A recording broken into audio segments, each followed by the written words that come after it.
What's happening, everyone? Welcome to Hythe Beach, Fisherman's Beach End in Kent. Tide is pushing in, it is on the flood. I don't know, it's probably been coming in at about an hour and a half, something like that. Our water's about midnight, which I won't be here for. But yeah, this is why I'm having a couple of hours. I'm by myself.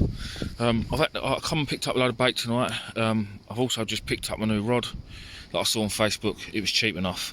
It's a rod I've never had, and I thought, well, let's give it a go. It's an old one, very old one. Yeah, I'll show you it. I will show you it. I'll show you the bite. It is a Tony's Tackle Sea Match 2000. Now Tony's Tackle, I'm sure this is Tony Kiraj in Eastbourne. I'm sure it's his. It's either that, or I think there's one up. I think there's a Tony's Tackle up the east coast, Walton on the Naze, Essex way, Suffolk. Bait I've just picked up. 20 fine score of fresh black lug, and I picked it all up from up the road. So I've got 20 score black lug. And you'll be thinking, oh, he's using fresh black lug. No, definitely not. Because out there tonight will be 45 billion whiting, all wanting my black lug. So I'm not going to waste it here because I don't want to catch whiting. What I've come down here for is a go at some flat dogfish. Devon bait's bluey. I'll just stick out a rod. I'll probably only use one rod. I might have a flick on a new rod, but I don't like the reel seats up high on it. I don't really like fishing like that, but I probably will have a little couple of chucks. I've also got my new beach buddy, which I've got the igloo now. That my uncle sold all his gear the other week, so I had to buy it off him because I just thought, well, I've never had one. I might as well buy one. So yeah, I'm gonna go and get set up, and I will bring you back in a bit. Right, what's happening, guys? Just I'm hoping you can see this. I'm just going to show you how I'm going to bait up for these rays. I've shown people on previous videos, but I am going to try and do a little bit more guided stuff, if that makes sense. I'm using a pennel. So for people that don't know, a pennel is hook tied in the bottom and then a hook free floating on that same snood. Hopefully you're getting this. Yeah, I think you are. Right. The reason we use that is, one, it secures the bait, and two, it's another hook in the bait, so that will sit basically like that. I'm using a pulley pennel rig, so knife, big knife, bait elastic, bluey, and then all I do, because I'm a bit tight with bait, all I do is I just nip that corner off. Some people go, oh, it's been defrosted, it's no good no more. That's rubbish. It will still catch flat dogfish. And then nip the tail off. Like that, off with the towel, and then for the first, if I'm just using this first bit of bluey, I'll go about there, maybe a bit bigger, yeah, about there, have that off, and again all the way around, break the bone, perfect. Leave it in the pack, chuck it down there, and then that there is my first bait, and then I'll show you exactly how I bait it up. Take that off there for a sec, bottom hook, straight in there like that, out, fold it back over, leave it sitting as proud as possible, just like that, as proud as possible. Bait elastic, don't be frightened, plenty of nice bait elastic.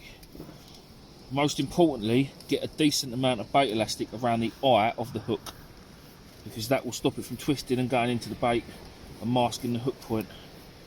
Bait elastic all the way down the towel, a few extra wraps at the bottom of the towel, and I'll tell you there's a reason for that too. Just like that. Oh, that was an absolute mess. Hopefully you can still see it. Can you still see it? Yeah, I'm sure you can still see it. So then that's now sitting like that. You now bring the other hook down, measure it up so it's just on the top. 1, 2. It's actually a bit short. Give it again. 1, 2, and then I always nick it in the side of that. So that little loop, pull that out. So you've got one hanging out the side, one hanging out the front. Ideally that could be sticking out there or sticking out the other end, but if I'm honest, rays are not fussy. That is a small enough bait that a ray should take the whole thing and not piss about. To be honest, it's also too small really, because the whiting will get hold of it, but it is what it is. Again, these are not sea glow hooks because I've run out and I haven't been to see Mike. I've got sea glow, I've got the smaller ones, but yeah, pain in the rear end, but it is what it is. So as I said, this is a pulley dropper, a pulley panel rig. So all that'll happen now is, yes, I know I'm using an impact lead and I'm using an imp, but sometimes I haven't got an impact lead in the box, so I always tie an imp to the bottom of every one of my rigs. Don't be fooled. Imps are the best bait clip that there is. I don't care what anyone says. They're the best. They're always open. The weight never falls off of them like it does on the Gemini splashdown sometimes. Again, the splashdown is a good thing, but sometimes the weight comes unclipped because of the way it's designed. Other than that, that is my bait. And it's not very aerodynamic either, but the rays are not very far out. Right, I will bring you back, hopefully, to not a dogfish in a bit. Right then, it's both rods out. That little rod I just bought, that little Tony's tackle one, it's a lovely little rod. It will be ideal for places like the river, match fishing and stuff like that. The bite indication on that's going to be absolutely fantastic. Do you know what, the moon is always just under a full moon, shining up between my rods. Good that. That could be a good picture. That is a picture, let's take that. Yes. Well, hopefully we'll find a thornwhack. I mean, I joke and call them flat dogfish, there's so many about, but obviously, right time of year, that 5 years ago, you'd get them early spring through the summer, and that'd be your lot. Now we get them every month of the year, like just all through the winter. They're just there. They turn up on a certain set of tides, mainly, and they're here in numbers, and then they just they bugger off for a couple of days and they come back. When the right tides, and I can't remember what the tides are, but like I say, as I was down the beach, it'd be rude not to have a chuck. So I'll sit here for a couple of hours. I'm sure I'll be plagued by dogfish. There's even we've obviously had a big tide. Them stones, as you can see, are right up on the path there. There's a few dogfish right up there. They've been there for a few days. They're well rotten, but yeah, there's plenty of dogs about. There's plenty of whiting carcasses washed up down there as well.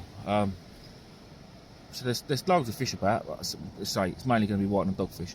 But saying that, I'm pretty certain there was actually, where we've had calm weather this weekend, just gone. It's Tuesday now. Weekend just gone. We had loads of calm weather, no wind at all. I think there was a few place caught here, only small. There was a few dabs. To be honest, if I put a scratching rig on my little rod and got a score of blacks out the car, I might even be able to winkle a dab or two out. But if I'm honest, it's just going to be white and dogfish. And I can't bother to be reeling in white and dogfish all night. But there's something on the bigger rod now, on the taller one, having a little go, which is probably whiting, stuck on them 5.0s. There's the Tony's tackle rod having a bite. Yes, I think I'll be plagued, but it's better than sitting indoors, isn't it? Well, hopefully we'll see a fish in a bit. Right guys, I brought you back. So this is the problem I'm having. Hold on, so we can get on them rods.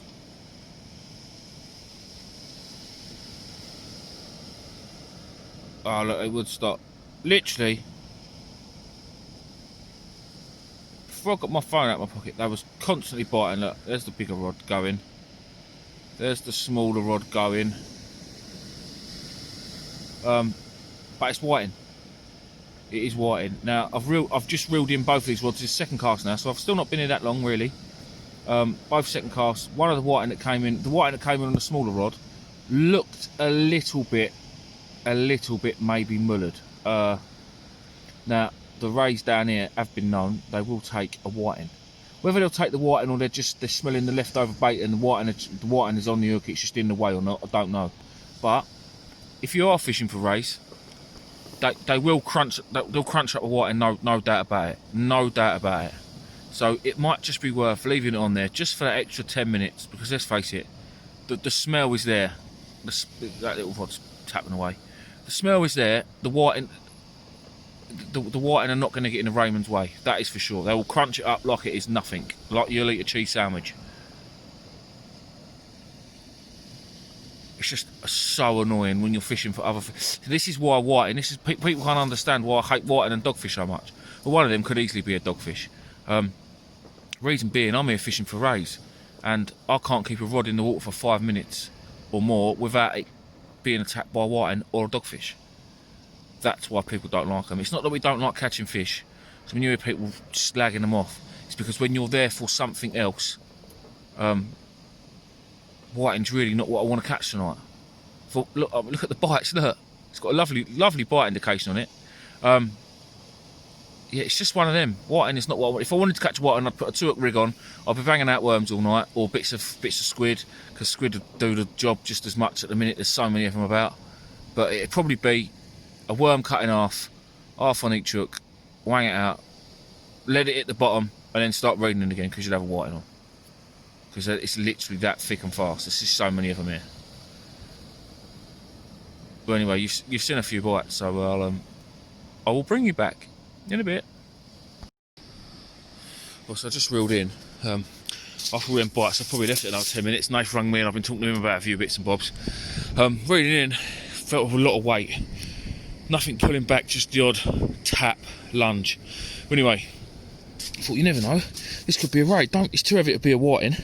Don't really feel like a dogfish. And then when I see it come up the beach, I see a big mouth and a big belly, and I thought, oh, no, surely it's not codling.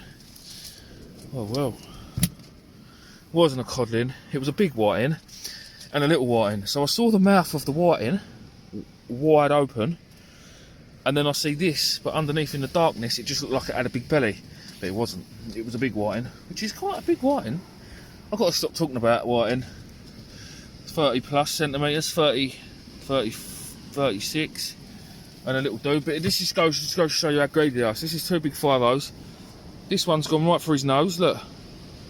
Like right for his nose, proper nose piercing, and this one's taking the whole bait.